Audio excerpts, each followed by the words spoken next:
Okay, you guys, so this week we are moving away from our heated rivalry psychosis because if I continue talking about it, I'm actually never getting out of there. So this week I decided to push myself out of my comfort zone and I watched a new anime.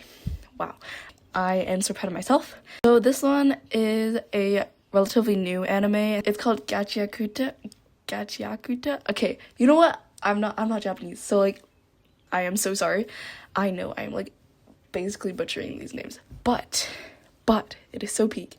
So my friend recommended this to me, and like she is now on vacation and is unresponsive, so I'm literally just over here with my thoughts, and I'm just like, I can't even talk to anybody about this because she is like the only one of my friends who's watched it too, and she's like, please, I need this. And I was like, okay, fine, I'll watch it. So I made the slideshow when I finished episode 4, and if you guys hear anything in the background, it's because my window is open, because like we need fresh air. Like if we're not going to touch grass, we at least need like the air. But anyways, to start, I have been coming off a heated rivalry obsession, if you've seen any of my old videos, and I also pushed through this other anime called The Summer Hikaru Died. So I don't know if I'm saying that right either, but we move on. So that one is on Netflix, and so I was actually shocked. Like, the amount of anime that's on Netflix is actually kind of insane. Like, who was gonna tell me this? Like, why did I have to find this, like, on my own? I went into the show without having, like, many expectations, because, like, 24 episodes is, like, a lot for me. I saw the 24 episodes, and I was like, don't really know if I want to commit to this, because, like, all the other animes that I've watched, they're, like, 12 episodes, and each episode is, like, 20 minutes. So I was like, okay, like, this is not bad. And then apparently 24 episode animes are also like super normal, so now I'm on episode 5. So as you can see, my progress has been steady. Yeah, and as I mentioned before, my friend recommended it to me. Basically, just some background if you don't know what Gachiakuta is. So the manga started releasing in 2022, and it's still a work in progress, I believe. The anime started releasing July 6th, 2025, and I've only watched it. I've never read the manga, so if there's like any discrepancies in like the plot or whatever between the two of them, I do not know any of that, so keep that in mind. I'm also like catching up on BSD, which part 1 has finished apparently. Like, what the hell? What do you mean it took that many years to finish part 1? And I still haven't read chapter 130 because I'm low-key scared. Anyways, back to this one.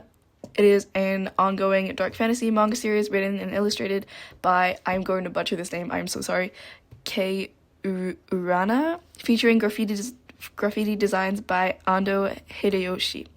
So, I know I said those names wrong. I'm so sorry. I'm like trying my best here. Like, I'm sorry. And so basically, if you want a little kind of like summary of like the whole like thing, like the synopsis, it's a story about a city separated into two, like the city, the clean and rich people, and then like the slums, which is like the descendants of criminals, and they also have like another thing where like these two, like the city is like this, they're also referred to as the sphere, and then there is like the ground, which is like below them, and it is a dump site for trash where criminals are exiled. And Rudo, the main character, lives with his foster parent Regito, and one day he comes home to find Regito murdered and is accused of being a murderer because they live in slums, and so they're like, oh my god, everyone here must be murdered because like that's totally how it works. But anyways, and then Rudo is sent to the ground. Oh, and when being sent to the ground, Rudo vows to find and kill the person responsible and condemns everyone who accused him of murdering his family. So basically, Rudo lives with Regito dies, and then he's accused of being the murderer, and then his villain arc starts. And then, so first impressions of the show, this was like during the first episode, like, and just like before watching the first episode, what I thought. So as I mentioned before, the 24 episodes was low-key kind of long, and if you couldn't tell, my attention span is low-key cooked, but it's fine. Each episode is 20 minutes only, so I think that's still a win. And I love whatever is wrong with the show. Like, I feel like whatever is wrong with Rudo, like, keep that up, bro. Like, anyways, and this story, it kind of reminds me of The Summer Hikaru Died and Arcane. It's kind of like a mix. Like, does that make sense? Like, some of like the style kind of reminds me of The Summer Hikaru Died, and then like the way they introduced the characters kind of reminds me of Arcane, and kind of like the world building kind of reminds me of Arcane. Engine Loki reminds me of Dazai. Like, I don't know why. Like, I just was watching it and I was like, Loki, why did they just insert Dazai here with like blonde hair? Like, they feel like the same kind of person to me, if that makes sense. Like, if anyone's read BSD or like Bungo Stray Dogs, like, you know what I'm talking about. So the first episode, Rudo's character portrayal is so stupid, like, affectionately, like, he's kind of stupid, but it's not, like, so stupid that it, like, rage baiting, but it's, like, you get it, like, it's just part of who he is, and then, like, his tinkering habits, like, him, like, being like, oh yeah, I'm just gonna raid some trash, like, like, Tinkerbell, anyways, W theme song, like, look, like, I don't know if the first episode had the theme song, but I think the second one did, and Loki, as soon as it, like, started, I was like, damn, this is, like, this might be peak, this just might be peak, and I love the immediate first impression we get of Rudo. So basically, like, we, like, in the first episode, right off the bat, we know he's very stubborn, passionate, and, like, ambitious, so essentially, he's just very strong in his beliefs, and he really loves trash, so I think that's kind of funny. And Chiwa,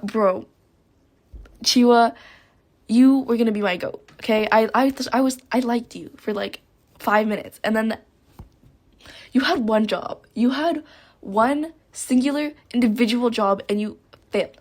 But I do feel like Rudo has like a lot of kind of childish traits, which I guess like is important for his development over the course of 24 episodes, because if you make him already mature and like already like this know-it-all and like really observant or whatever, then like we don't get any development. Like, how do you develop from there? And then the second to fourth episode, which is basically like the span of the episodes that I had watched when I made the slideshow, which was like 3 days ago. Like, I've been procrastinating recording this thing, so we're just gonna ignore like the kind of bad quality, but it's fine. The second episode, Loki reminded me of Spider-Man, like the whole scene with Regito and like him finding him there, and like it was kind of framed like similarly to like in every single Spider-Man, where it's like, with great power comes great responsibility, and then it's like his uncle's like dying, whatever. Like, that's just like Loki reminded me of that, and I don't know, I just thought that was funny. And my favorite character right now is Rio. So the only characters that I like know right now, like I can connect their name to their face, are Rudo, obviously, Regito, Rio, Zonka, and Engine, and then all the other guys, like, they're just kind of there. Like, I recognize them, and I know that they're characters, and I know that they're like main or side characters, and it's just like I just don't know their names. And then the main villain is so freaky, guys. Why is he? Oh my god. But anyways, he's purple, so W. And then Rio's weapon being scissors is like, it's so funny. I know what you are, girl. I know what you are. But anyways, and then she uses it with her feet. Like, I was actually gagged watching this first sequence of like her, like just with her, like swinging around her like scissors or whatever. I don't know. Like, that was so peak. And then the soundtrack, and then the whole fight sequence. It was like episode 2. I think it wasn't episode. I think episode 3. I'm pretty sure was like the one with like, I think just 10 minutes was just like fighting. It was just like, anyways, Rio is my queen. And then I searched up the ships after like episode 4, because my friend who introduced me was like obsessed with like one of the ships. I didn't ask them what the name of the ship was. And then I realized I didn't know half the people that were being shipped with each other except for Rio and Rudo. And also Rio, like, how she is literally body goals. Like, how are you that skinny?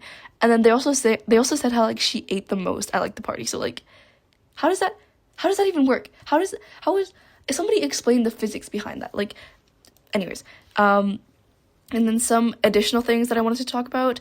I really like the slow pacing of the world building, and I like how the world is getting shown more than it's getting like told to Rudo. And I guess like a bit of it is told to Rudo because like, and yeah, I just really like that. And then I really liked how playful some parts of the show were, despite it being dystopian as well. And I really like the whole thing of like the sphere versus the ground. I don't really know why it's called the sphere though, but I guess it's kind of like they're living in their own little bubble. I guess it's kind of like a play on that, but I don't know. Maybe I'm just like yapping and making up things, but that's just how I understand it. And I really like how they kind of keep like their trash like out of sight, and it's kind of like this concept of like out of sight, out of mind. Like it's kind of like a subtle commentary on society, how we can all ignore things that like we don't see on a daily basis. I don't know, I just thought that was really cool. And then Regato's design kind of reminds me of Geronimo Stilton. Like, if you guys saw the one image that I had on like this basics slide, like his smile kind of reminds me of Geronimo Stilton. Like, are you guys seeing this? Like, I haven't read Geronimo Stilton in like years, but I like saw him and I was like, I swear I've like seen his face before. Like, I swear. And also, Zanka's character intro was ridiculously funny. Like, why was the first like sequence with him and Rudo just like, Zanka's a guy, right? I'm pretty sure. But anyways, like the whole thing was just them like fighting with Pooh, and then Rudo didn't even know it was Pooh. Like, that was hilarious. Like, I didn't even realize it was Pooh until like Zanka said it, and then I was like, oh my god, this is hilarious. Anyways, this is one of the things that like I meant when I said earlier that I love how playful the show is, and I like how it kind of utilizes its dystopia in like a humorous way as well, while also like advancing the plot and being like, this is how the characters interact, because like the characters being just like serious all the time like isn't super realistic, and it's kind of what a lot of people do when they write and display dystopia, and it's not what they did here. So I just think that's really cool. And yeah, that is all my thoughts on Gachiakuta. Gachiakuta, I don't know. If you like my yap, please like and subscribe, and I will talk more about animes and random weird shows. Like, yeah. Thank you so much.